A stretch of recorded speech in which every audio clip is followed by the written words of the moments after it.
He said he's in Nanaimo.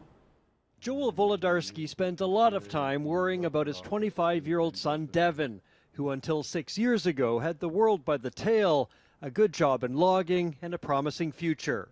Then weekend drug use turned into a full-blown addiction to fentanyl. He's tried treatment 3 times, but each time has failed, and much of the problem, Joel says, is how long it takes to get in.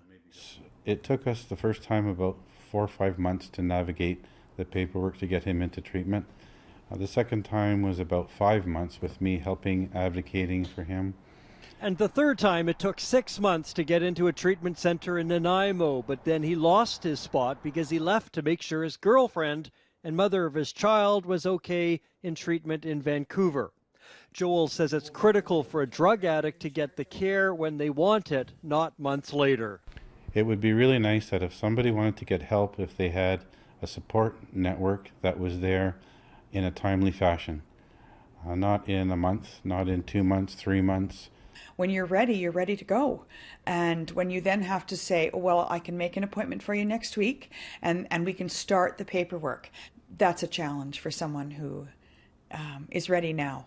He says the paperwork involves applying for funding, getting doctor approvals, mental health assessments, and more, all of which is virtually impossible for many people in the throes of addiction. There are places that help, like the Port Alberni shelter, that's helping Devin apply yet again. Premier Eby announced last week a plan to move to an involuntary care model for those with mental health and addictions issues, but today's announcement does not take away from the need for the province to meet people who are seeking treatment where they're at, to get them the treatment they need. That work is going to continue and going to continue to expand. Joel says the work needs to include help for those who get out of treatment and have no supports. He says it's just as hard to reintegrate back into society as it is to get into treatment.